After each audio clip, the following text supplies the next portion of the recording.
Good evening and welcome to the channel. Today we're going to be talking about the 5 cameras that I use to film motorsport. Let's go!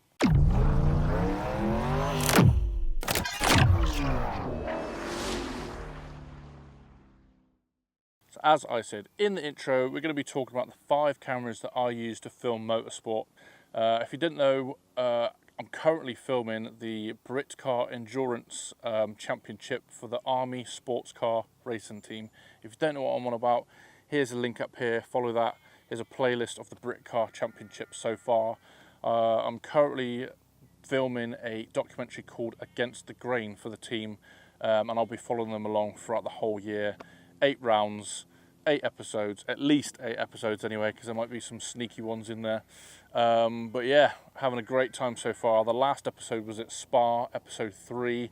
If you don't know what I'm on about, click this link up here, follow along, like, subscribe, all of those cool things for more. Now before we crack on, as you can see, I'm getting absolutely blasted by the sun. We're currently in a ridiculous heat wave in the UK.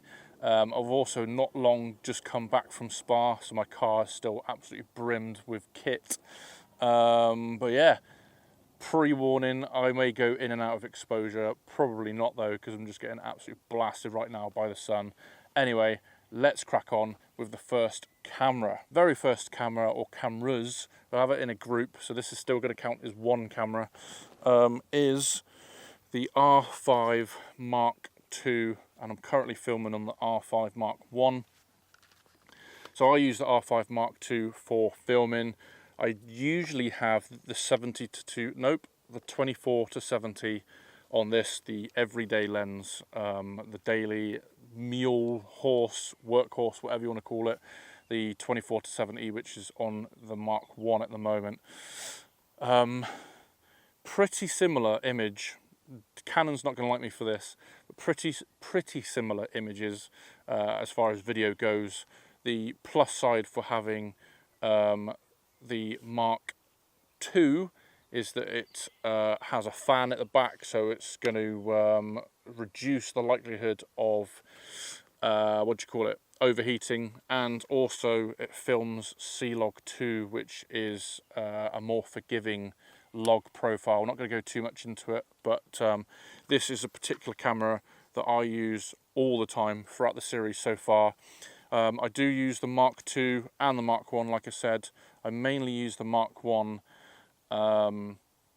with the long lens that's on here at the moment. This is a 70 to 200. I also have the old EF 100 to 400 to get some extra reach, but that would just sit on a tripod if needs be. And I'll get all the movement shots, all the panning shots with the Mark II, but with the 24 to 70 that I'm filming on at the moment.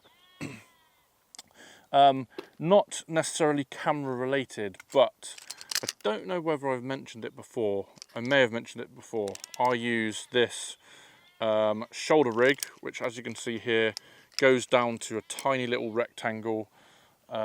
It's a Loki shoulder rig, L-O-K-I, probably some on eBay.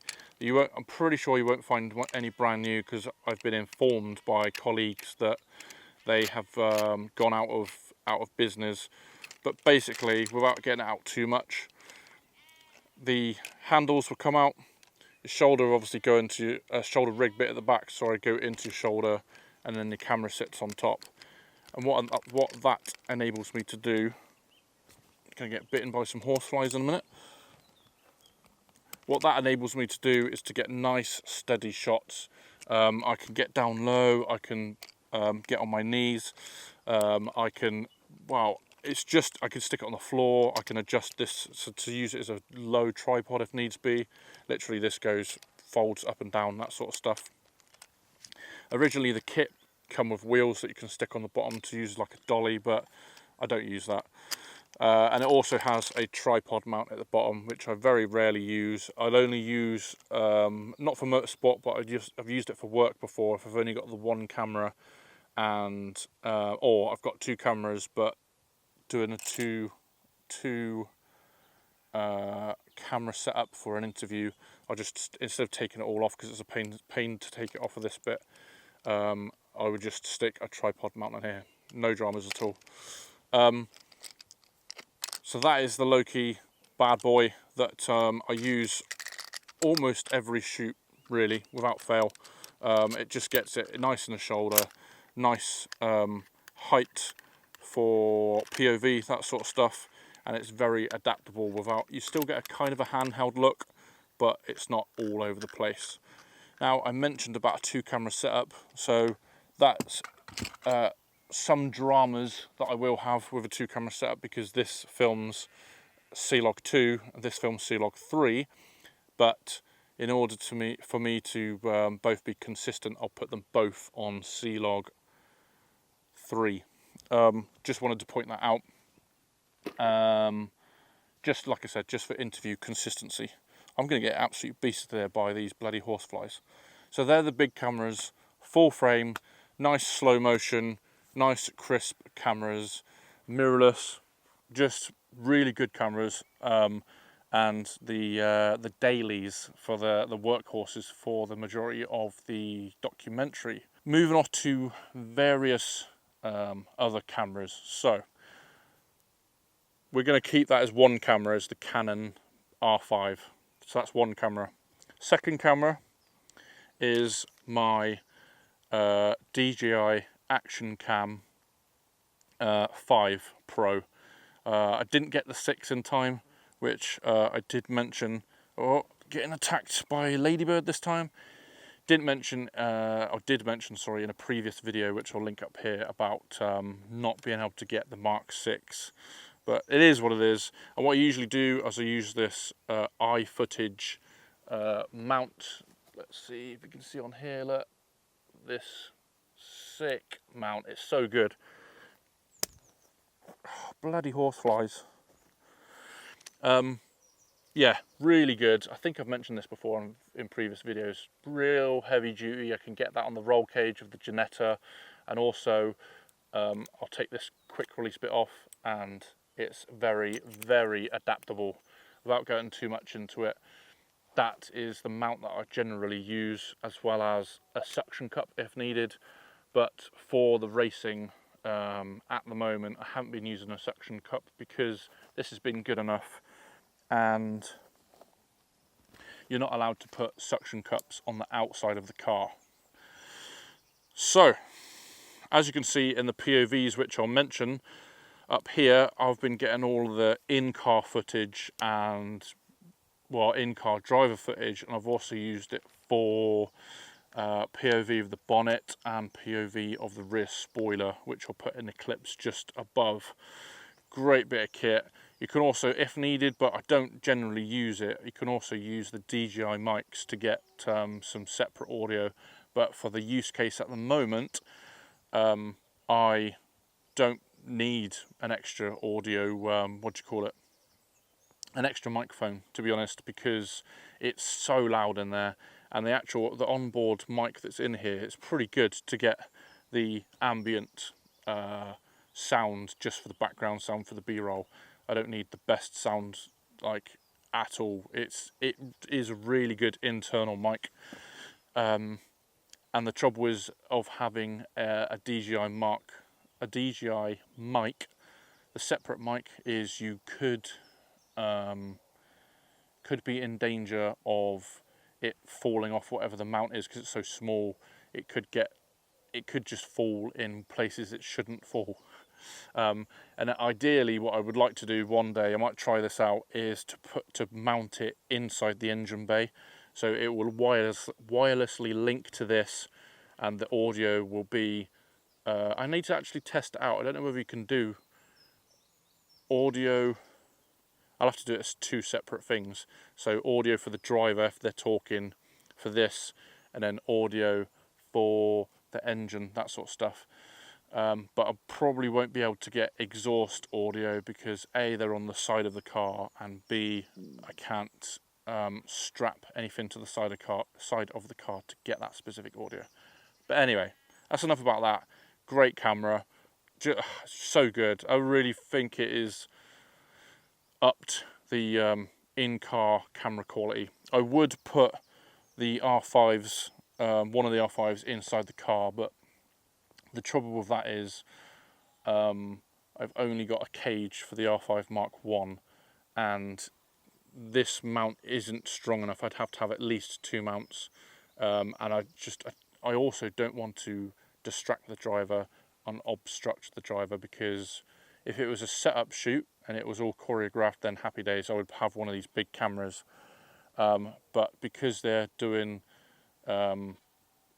testing and stuff like that and practice before the qualifying and the race, I don't want to distract the driver, and I don't want to block the driver's view. So that's the action cam that I use, and as you can see whilst I've been talking, I'll overlay some footage with the drivers throughout the season. Now the other camera, DJI again, this is Will's camera. So he has a DJI Nano, and we also used his old GoPro Session, the little square ones.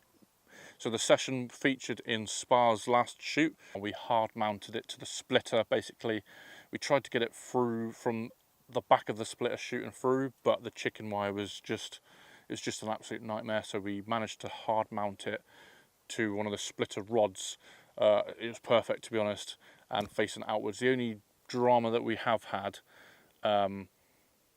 with all of it, to be honest, and even the DJI, is the frequency. So when it's hard mounted, you'll have the vibration frequencies, and I'll see if I can find a clip. I want to overlay it. You'll see like jello effect or warping effect, where the sensor's vibrating. Is what it is.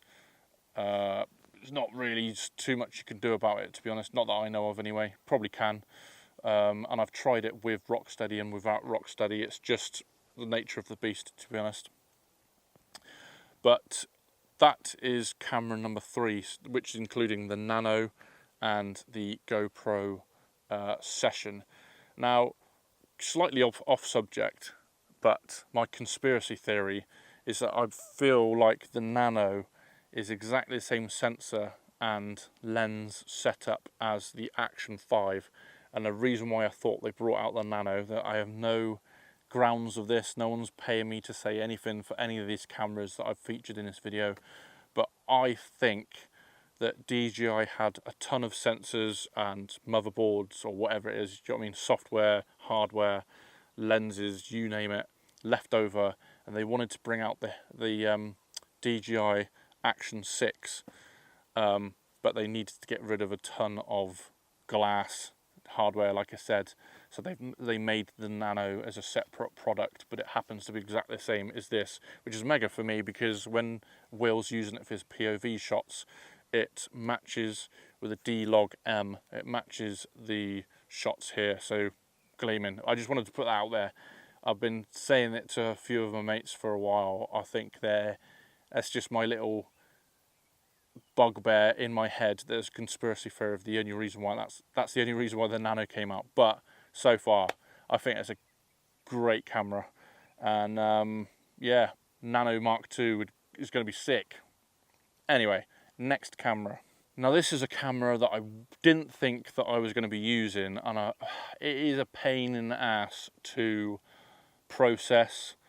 It's just a bit of a nose to add it into a more streamlined, what should we call it, a more streamlined workflow, and it is my Insta360 ONE R.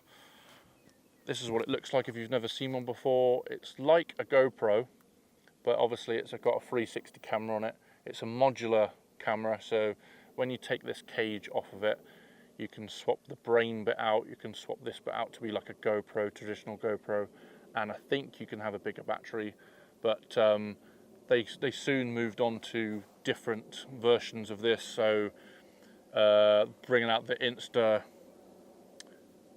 I wanted to say it's the Ace, I can't remember what it's called, but you know what I mean, it's similar shape, but it's not modular. They must have had dramas with,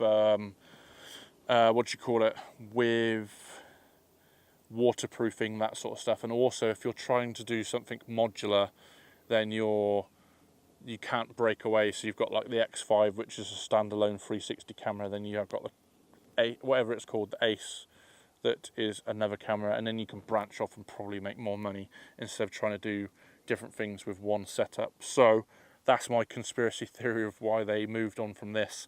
But 360 camera, first introduced in episode 3, and I'll leave it up now. I managed to find a little slick spot deep in the dashboard for episode 3. Got some good stuff out of it, I thought, and I also stuck it on the back of the car inside the diffuser so that you could get the inner workings of the suspension and stuff like that. Now I'm going to try it again, I think, if it doesn't rain when we go to Snetterton for round 4 and episode 4. I'm going to try it again in the inside. Basically it's shot in the inside. The drama that I had was it was so dark and dull because of the rain at Spa that you couldn't really see it properly, but the concept is there, and I found some good mounting points. I just have to do some testing and adjusting. So that is camera number 4. So far we've had big cameras, the R5 series, we've had the DJI Action cam, we've had 2 even more portable action cams in the form of the Session and the Nano, which are the smaller, much more tighter spaced friendly action cams. Then we've got a standalone, obviously 360 for another perspective, and then, as most videos bring out, but I thought I would bring it out for the 5th camera that I've been using, and that is my phone. So you might be asking, what are you on about? Why would you film motorsport on your phone? This is the iPhone 12 Pro Max. It is slowly but surely dying on me. The storage is filling up. I keep having to delete things. The battery's hanging out, especially in this heat. It's been just freezing on me and just dying. Anyway, long story short, it still films 4K footage. You can do slow-mo with it, but what I've been using it for during the motorsport is the behind the scenes, the POVs of me, various, I was going to say time lapses, but I haven't done any time lapses with it yet, but I could do time lapses. I did time lapse with my action cam, the Action 5, which was good, which I'll show you now. But the phone is just another piece that is just an extra element. I really like behind the scenes stuff. I don't know why. I just love to watch other people's behind the scenes of how they've done something. And I also like to show my behind the scenes because no one ever bloody films me, which is a pain in the ass. I wish more, not an ego thing, I just wish I had my behind the scenes stuff so that people could see what I was doing, in order to, obviously, like an extra element for, what do you call it, for these type of videos, for social media, for just an extra element. It's always good to get a little bit of extra content. So, like I said, phone, more than happy, especially with the what do you call it, the iPhone 17, the latest ones that's come out. And obviously there are other brands out there. Apple's not paying me, blah blah blah. I just got Apple because I got a MacBook, therefore it's just better. Argue with me in the comments below. iPhone's better than Android. Let's fight in the comments. But yeah, that's my 5th and top 5 cameras that I use. Cameras, there's more than 5 cameras, but you know what I mean. 5 cameras, groups, for filming motorsport. I would love to know what you guys and girls use. I've seen some of your stuff on Instagram in your stories, all that good stuff, but comment below. Let's have this community going so we can share stories with each other, because I do feel that it's lacking, that there's not enough conversation between creatives. A lot of people gatekeep information of what they do and don't do, if that makes sense. I feel like we should just share knowledge and grow together as a car content community. But yeah, what do you think? Let me know in the comments below. That's pretty much it for my my short review of what I use for filming motorsport. Like I said, comment below on the sort of stuff that you use, the cameras, all that good stuff. If you've been inspired or you've got any ideas of what you can and can't do for filming motorsport, I would love to hear it in the comments below. We're all good here, all friendly. Let's just get in the comments. And also like, share, subscribe, all of that good stuff with this video, and let me know your thoughts. But without further ado, as per usual, thanks very much for watching. I shall catch you in the next one.